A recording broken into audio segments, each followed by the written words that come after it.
The wind clawed through the empty streets, carrying the faint, brittle echo of distant church bells.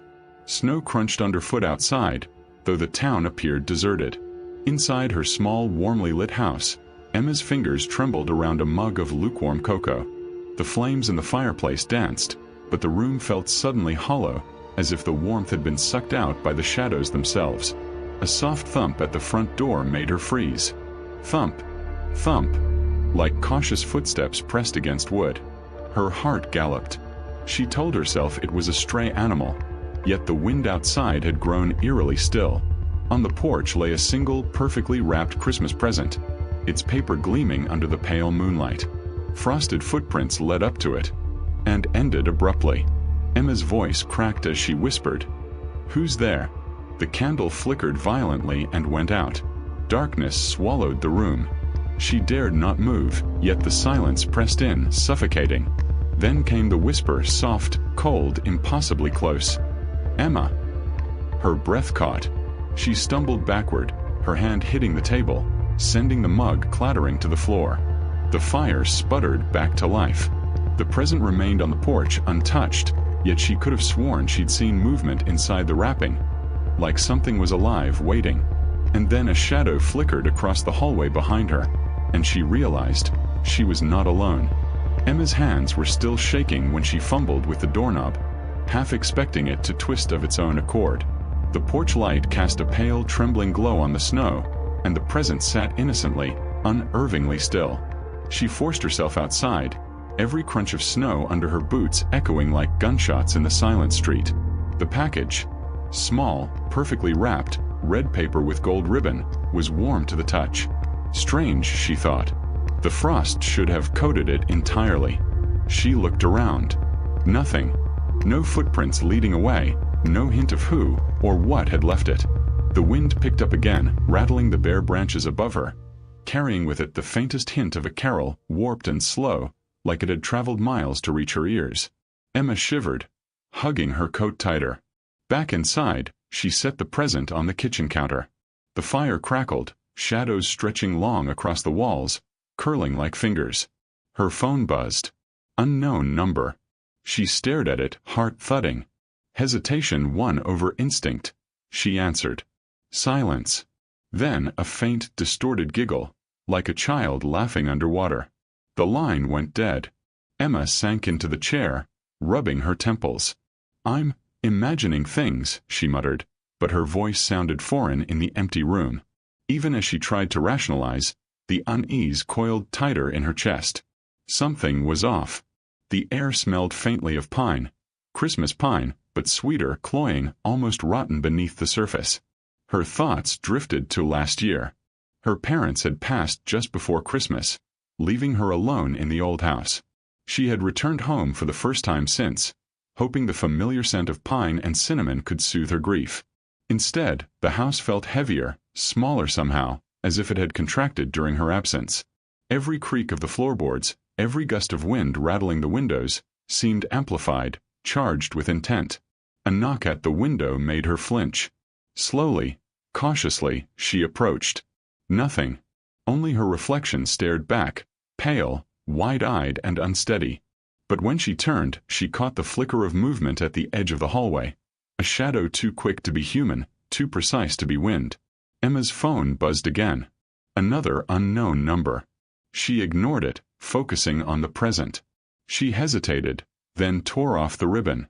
The paper slipped away like water, revealing a small wooden box. Inside, a single snow globe. Nothing remarkable, except for the faint condensation that fogged the glass as if it had been breathed on. Inside the globe, a miniature scene of her street, quiet and snow-covered, perfectly replicated. And yet, she recognized a figure standing in the street. A figure in her exact coat, frozen in mid-step, staring directly at the house. Her breath hitched. A whisper from the hall. "You shouldn't have come back." The words were cold, familiar, impossible. Emma spun around. Empty. Just the shadows, stretching and shifting like living things, curling toward her. Panic bubbled, sharp and invasive.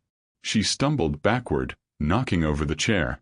The globe trembled, snow swirling inside, revealing another detail she hadn't noticed before, a pair of glowing eyes beneath the figure's hood.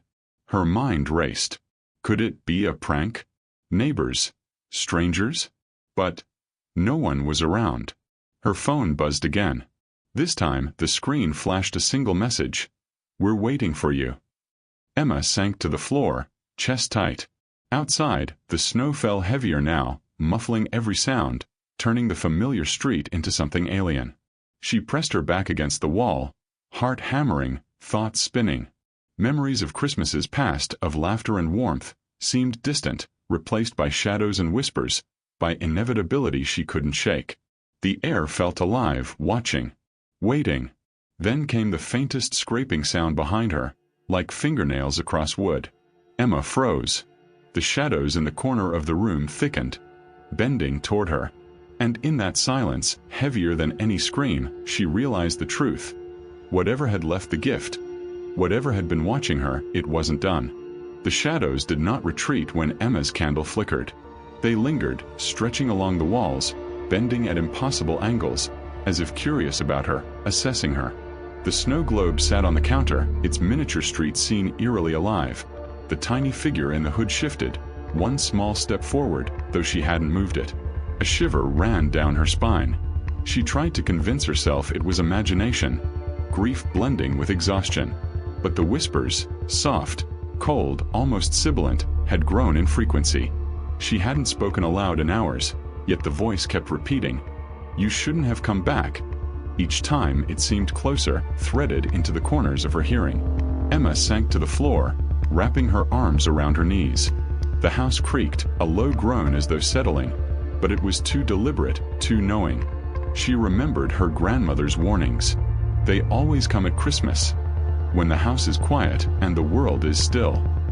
Her grandmother had been considered eccentric, prone to superstition, but there had been an edge to her warnings, a note of panic Emma had never understood. That Christmas years ago, something had happened to her parents, a car accident, a sudden illness, and her grandmother had whispered in the hospital room, "It's returning."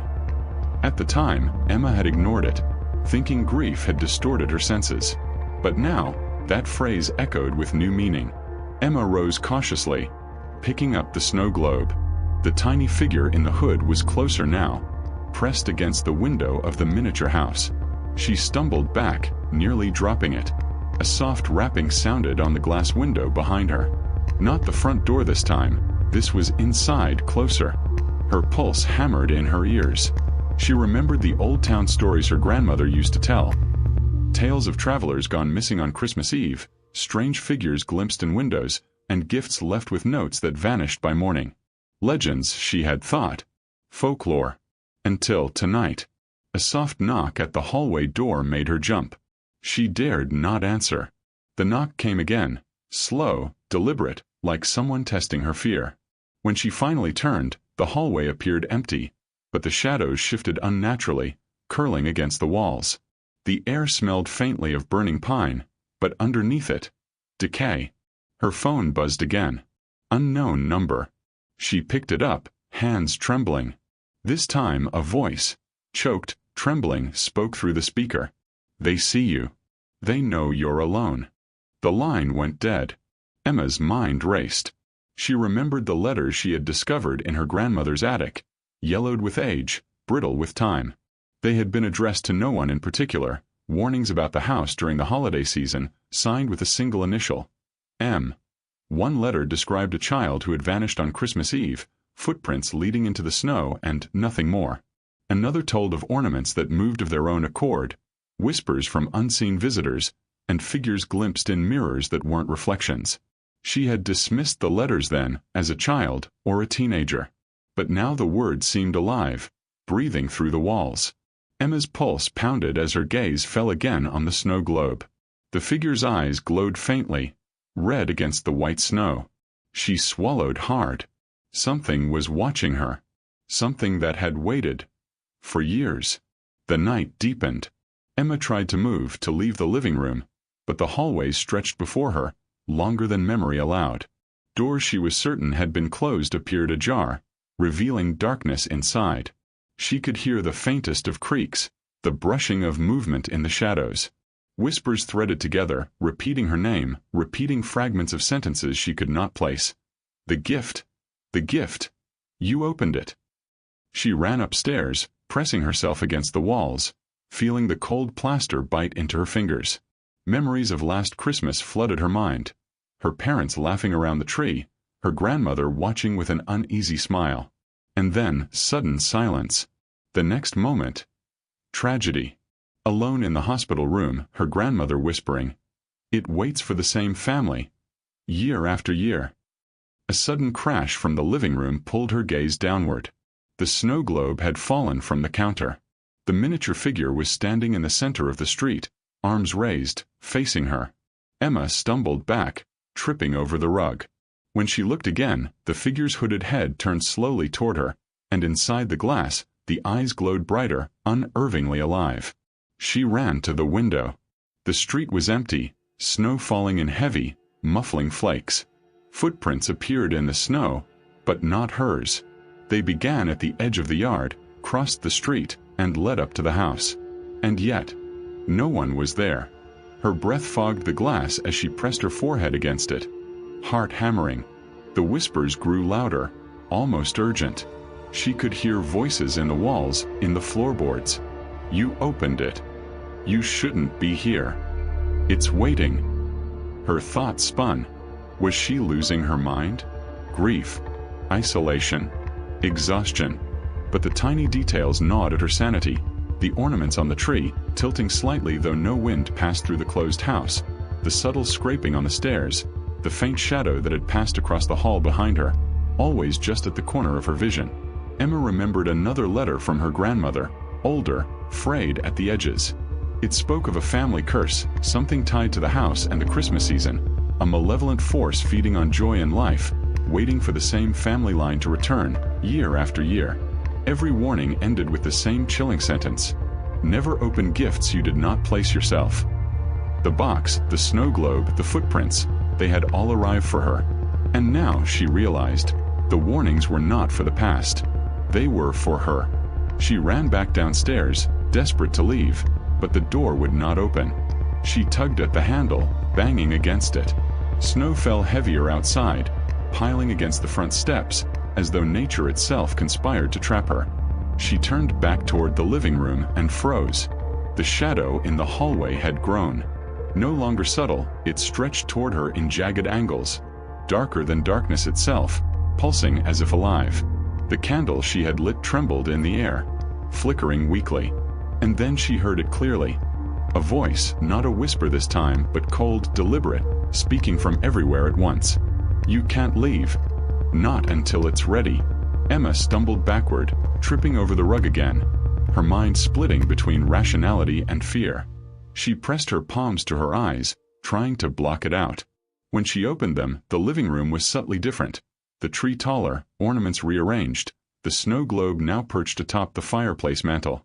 The figure inside the globe was smiling, impossibly wide, impossibly real. A sudden knocking on the walls, low and rhythmic like someone, or something, moving just inside the plaster. Emma ran to the bedroom, slamming the door behind her. The handle rattled, as if tested by unseen hands. She pressed her back against it, heartbeat echoing, and whispered to herself, "It's not real. It's not real." But it was. And it would not leave. Hours passed, or maybe minutes. Time seemed fractured. The snow outside had stopped, yet the footprints remained, fresh, circling the house as though inspecting it, ensuring she remained. She could hear distant singing, broken and warped, an unholy carol drifting from the trees. And then came the knock at the bedroom window. A single, deliberate, sharp rap. Emma froze. Her thoughts screamed, "Run, hide, do anything." But her body refused. She realized, with a sinking certainty, that the house had changed. The walls were alive, the shadows were alive, the snow globe was alive. Every story she had dismissed as superstition was now a living nightmare. She pressed her hands over her ears. The whispers grew, voices blending together. The gift. The curse. Your turn. And in the corner of the room, just beyond the feeble light of her bedside lamp, the shadow flickered, and she saw it unmistakably. a tall, hooded figure watching her. Emma's lungs burned. She wanted to scream, to cry, to run. But she knew, deep in the marrow of her bones, that this horror was only beginning. And the snow globe, sitting silently on the mantel, reflected a single truth she could not deny. The entity was patient, inevitable, and it had been waiting for her, waiting for this very Christmas. The bedroom door rattled violently as Emma pressed herself against it, knuckles white, breath ragged. The candle on her nightstand trembled, flickering weak light against the walls, throwing her own elongated shadow into grotesque shapes. The knocking didn't stop. It wasn't slow anymore. It was urgent, deliberate. Her eyes darted to the window. Snow had ceased to fall, yet the footprints circled the house like predators pacing their prey. A low hum began in her ears, growing louder, rhythmic, almost musical, but wrong. Broken notes, distorted by something unseen. It pulsed through the floorboards, through her chest, rattling her teeth. And then she heard it, a voice she could no longer dismiss. Not whispering, not from a phone, not from the walls. This was different. Closer, intimate, speaking directly into her skull. "You opened it." Her body jerked backward. The words were drawn out, maliciously slow. The figure in the snow globe, which she had placed on the mantel to avoid it, glowed faintly, red eyes blazing, tiny arms raised. And then the room shifted. Walls warped. The ceiling stretched upward, high and impossibly distant, shadows crawling along the corners like liquid. Emma's throat went dry. She stumbled to the door and flung it open.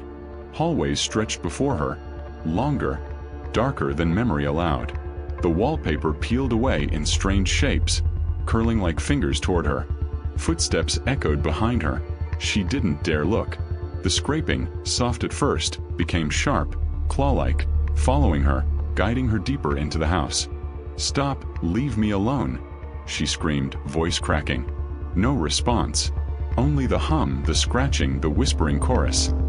"It's time. It's ready. Your turn." Emma's phone rang. She snatched it up.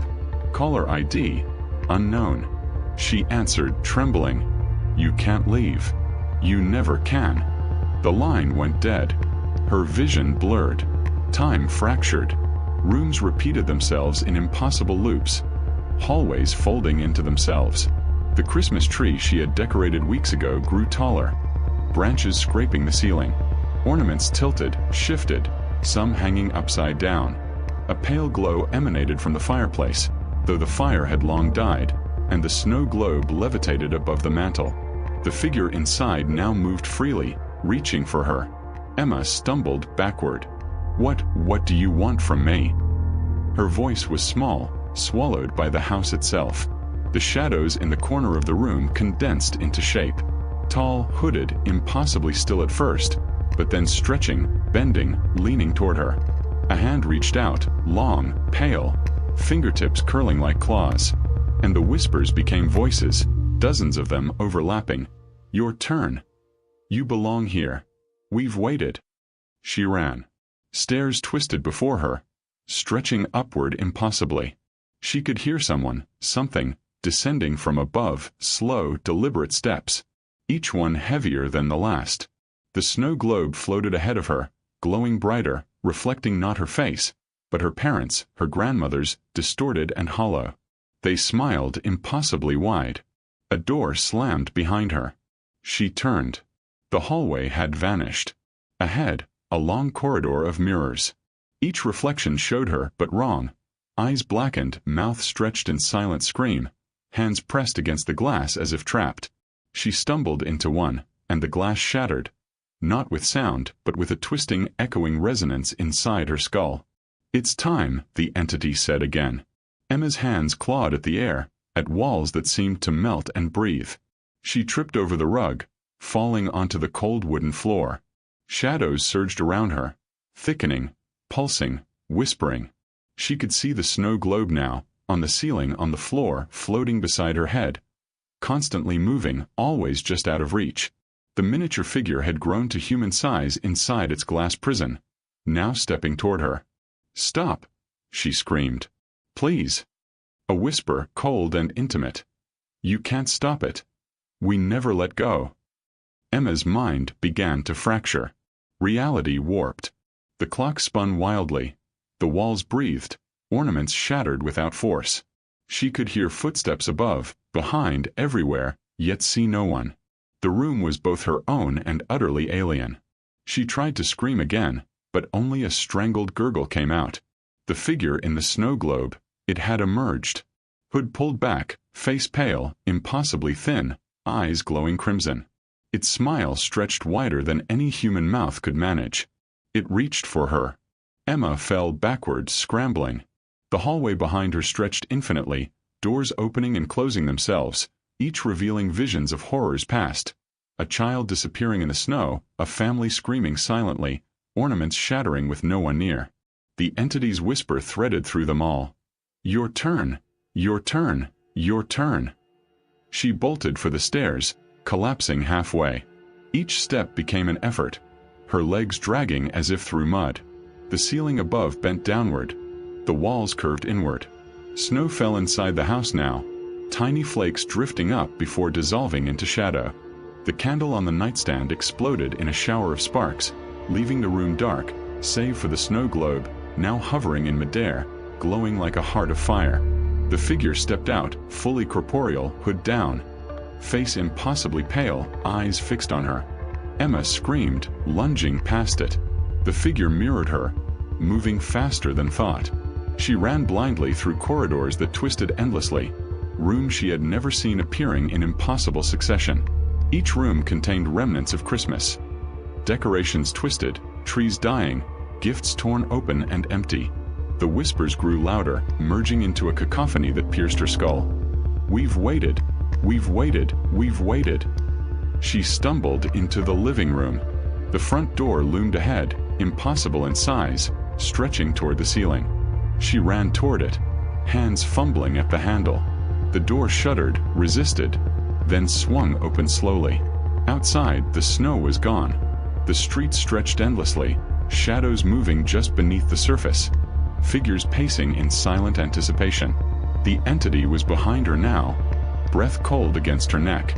"You belong," it whispered. Emma turned. It wasn't a figure alone now. Hundreds of shadowed faces, pale, hollow, pressed toward her, emerging from the walls, the floor, the ceiling. Their mouths moved, whispering in unison. "Your turn, your turn, your turn." She bolted, running into the nightmarish snow-strewn street. Yet every step brought her back to the house. Every door, every hallway, every turn led her back to the same place. She realized the truth. Escape was impossible. The curse, the entity, was patient, inevitable. She could not leave. Not tonight, not ever. A hand touched her shoulder. Cold. Solid. Flesh. She spun. The figure loomed over her, impossibly tall, red eyes glowing brighter than any fire. Its grin stretched impossibly wide. And then it spoke clearly, human, intimate. "You've always been ours. Welcome home." Emma's mind fractured completely. She screamed, but the sound dissolved into the wind. The snow globe floated before her, and the figure stepped inside it, shrinking down until it became the tiny hooded figure again. The glow dimmed. The voices quieted, but the knowledge remained. She had been claimed. The last thing she saw was the street reflected in the glass, a perfect miniature replica of the world outside, with her own figure trapped inside, frozen mid-step. Outside, the wind blew softly, church bells chimed faintly, and the house stood silent. And somewhere in the distance, a whisper carried on the cold night air. "We'll see you next Christmas." The snow had stopped. Outside, the town lay under a blanket of white, silent, peaceful to any passerby. But the house at the edge of the street was different. It no longer felt like part of the neighborhood. Its windows, once welcoming, now stared blankly like hollow eyes. The wind carried no scent of pine or smoke, only an unsettling stillness, as if the world itself held its breath. Inside, the living room was empty. The fire had long since died, leaving only ash and the faint smell of burnt pine lingering. The ornaments on the tree were shattered, glass scattered across the floor, tiny fragments reflecting light in fractured patterns. And on the mantel, the snow globe rested, still, quiet. Inside, the miniature figure in the hood stood motionless, eyes glowing faintly red, facing the tiny replica of the house, and in it the tiniest likeness of Emma, frozen mid-step. No one entered the house that day, or the week that followed. Neighbors noticed the lack of activity, but none dared approach. Children whispered of the house that had gone wrong, and adults shrugged it off, an empty house wintered over, nothing more. But the lingering sense of wrongness persisted. Those who walked past reported the faintest sounds at night, a child laughing or perhaps screaming carried on the wind, shadows flickering just behind frosted windows, ornaments tapping softly against invisible walls. In her apartment in the next town, Emma's friend Sarah tried to call her. No answer. Days passed. Messages went unread. When she tried to visit, the house was deserted. A local told her the family had left, moved away, quietly, months ago. Yet the street, the sidewalk, even the snow seemed unchanged, as if time had stilled for that house alone. The snow globe became an object of fascination for a few brave souls, appearing once in a local antique shop, then disappearing mysteriously, always returned to the mantel of the house, as if guided by unseen hands. Those who dared touch it reported cold seeping into their bones, a whisper threading through their minds. "It's waiting for you." For weeks, the town tried to normalize the season. Christmas decorations went up, carols played, families gathered, but subtle changes began to take root. Ornaments seemed to tilt slightly toward unseen corners. Lights flickered with no explanation, and children sometimes reported glimpses of a small hooded figure watching them from windows, always frozen, always still when approached. Emma's parents' old neighbors noticed changes too. The air around the house felt heavier, charged, as if the walls themselves had absorbed the terror that had unfolded inside. A few people swore they could hear faint footsteps at night, even with no one living there. Shadows seemed to stretch longer than physics allowed, pressing into the edges of rooms and corners.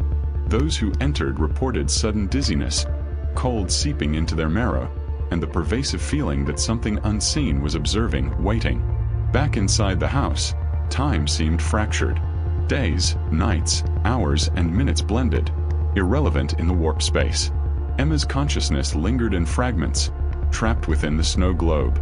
She moved, thought, felt, yet could do nothing to affect the outside world. She watched herself frozen mid-step, the world continuing outside the glass as if she were a ghost already. Her voice echoed faintly, a whisper carried through impossible walls. "I can't leave." The entity was patient, omnipresent. It circled her miniature form, watching her with red, unblinking eyes, voice echoing in her mind. "You're ours. We've waited. Every Christmas, every year." Her memories replayed, fractured. The Christmases of her childhood, the laughter, the grief, the warnings from her grandmother. Each was filtered through the entity's presence, distorted and amplified. She could feel the isolation, the inevitability of her fate, crushing her spirit. There was no escape, no hope, only the unending repetition of what she had unleashed. Occasionally, faint whispers would travel beyond the house. A passerby would hear them, unformed and fleeting, carried on the cold winter air. Children sometimes pointed at empty windows, insisting they saw a small hooded figure watching. Adults dismissed it, but unease lingered, gnawing at the edges of their minds.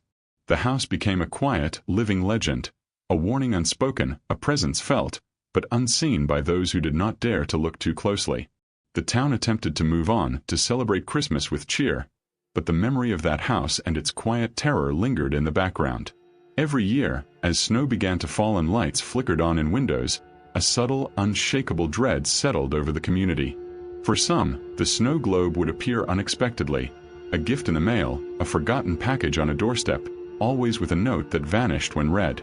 Those who opened it reported the same whispers, the same creeping cold, the same realization. Once touched, the curse would mark them, waiting for the next Christmas to claim them. Inside the house, the snow globe reflected the world outside in perfect miniature, but the figure inside now moved freely, pacing, watching, anticipating. Emma's consciousness flickered in and out, aware but powerless, understanding that her life, her freedom, and her sanity were no longer her own. She was a permanent resident of this frozen, twisted moment, her world a perpetual Christmas Eve of dread. And then, on the quietest night of the year, a soft knock echoed from the front door. The shadows responded, stretching and twisting toward it. The snow globe trembled, glowing faintly. Outside, the wind shifted, carrying a faint, distorted carol. Somewhere in the distance, a whisper carried clearly, unmistakably, "We'll see you next Christmas." The candlelight flickered weakly, illuminating the room one last time. The ornaments shifted slightly. A cold draft swept the house. The snow globe remained on the mantel, small and deceptively serene. Inside, Emma's figure stared out, helpless, trapped, aware. The outside world would never know the full horror of what had transpired inside that house. The lights on the street beyond blinked once, twice, then held steady. The house at the edge of the snowy lane appeared silent, empty, and normal once more, except for the faintest sound, carried on the wind, almost too subtle to notice. The soft, deliberate footsteps of something unseen, pacing, waiting. The legend had grown as legends do, but this one was real. And it had claimed its due. Every year, the whispers would return. Every Christmas, shadows would watch from the corners. Every gift left unguarded could be the portal, the lure, the claim. And the snow globe? The snow globe waited patiently, reflecting the world as it was, while holding inside it what had been lost forever. And somewhere, deep in the frozen heart of the house, Emma turned her head slowly, eyes wide with terror. She pressed her hand to the inside of the glass, her voice a faint whisper that could only be heard by those who dared listen too closely. "It's not over. It will never end." Outside, the wind carried the faintest echo of her voice, mingled with distant, distorted laughter. The town slept on, unaware, as the shadows watched and waited for the next Christmas.